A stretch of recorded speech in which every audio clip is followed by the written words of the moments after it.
Всем доброго, с вами Засвет, и сегодня я вам расскажу лайфхак, как без особых усилий развести костер всего лишь с одной спички.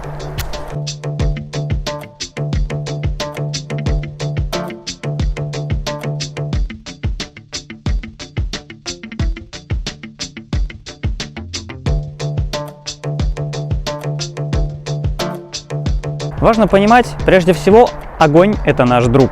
Но когда мы его используем в полезных целях, это приготовление пищи, обогрева или отпугивание лесных животных. Но что, друзья, прежде всего, чтобы развести костер, важно понимать, где это делать можно безопасно. Хоть это и лайфхак, как развести костер с одной спички, максимально простые условия, нужно выбрать место, где это действительно можно делать. А таким местом может послужить полянка. Но на полянке слишком ветрено. В лесу, если выбираете подобные места, стоит обращать внимание на несколько параметров. Это малое количество кустов, которые будут находиться рядом с вашей костровой, и также малое количество деревьев, которые будут ее окружать.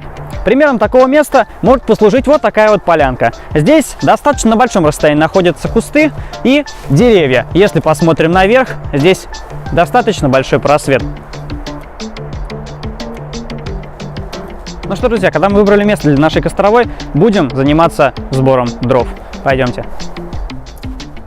Одной из разновидностей разведения костра, растопки служит у всех бумага, розжиг, керосин, все что угодно. Но это не природные ресурсы, из которых можно развести костер.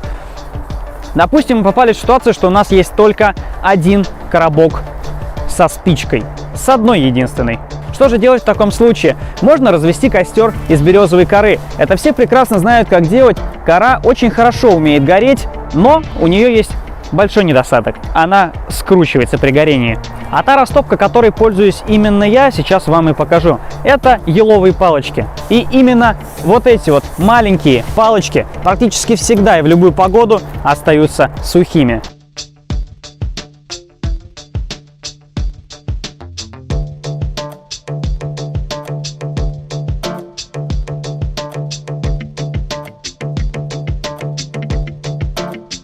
Ну что, когда мы собрали нашу растопку, это самая важная часть нашего костра. Основу нашего костра будут сложить примерно вот такие вот палки, диаметр с палец или с два. Таких палочек нам нужно в районе 5-6 штук.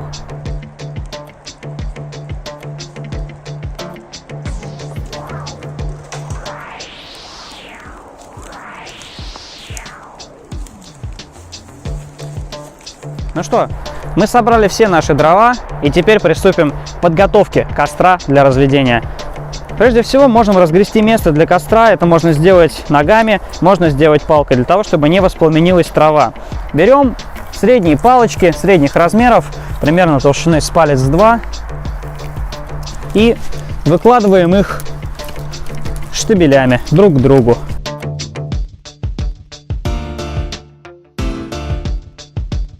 Для чего мы это делаем? Это сделано для того, чтобы огонь не горел на сырой земле. Во-первых, будет лучше поддув, будет гораздо лучше разгораемость, и у костра будет сразу же основание, из которого потом появятся мощные, хорошие, горячие угли. Мощный, вкусный, горячий шаурма. Покупай, продаю бесплатно. Потом мы берем с вами ту самую растопку, которую мы нашли, мы ее увеличили в 2 раза. Чем больше растопки, тем лучше будет разгораться ваш костер. Ее мы немножечко распушаем, немножко вот так ворошим и укладываем. Следом берем тоненькие палочки, вот такого примерно размера, и укладываем их не идеально ровно, не обязательно, просто хаотично на нашу растопку.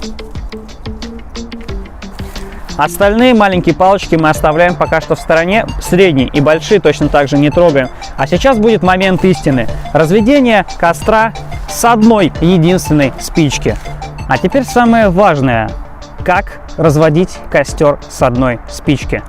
Прежде всего, когда мы зажжем спичку, важно ей дать чуть-чуть разгореться. Это подержать вот так. 1-2 секунды. И просунуть под самый низ нашей растопки. Именно тогда получится, что огонь будет идти вверх, снизу вверх, поджигая всю нашу растопку и сам костер. Ну что, зажигаем.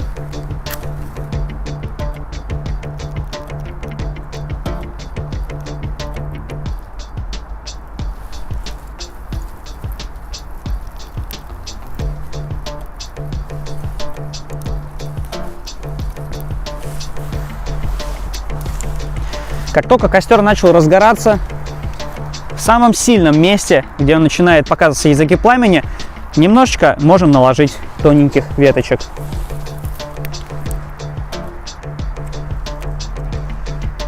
Почему появляется густой дым? Это значит, что дрова все-таки немножечко сырые. Такой дым будет происходить всегда. Идеальных сухих дров практически не бывает.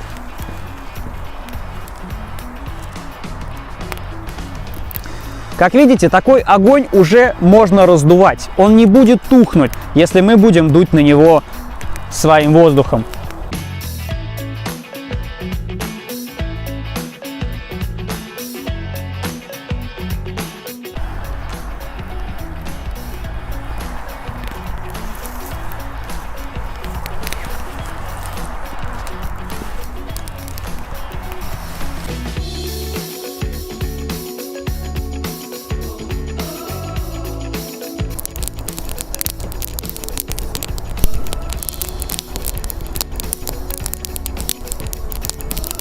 Ну что, надеюсь, мы научили вас разводить костер с одной спички. Вы будете применять эти знания в будущем, и они вам действительно пригодятся.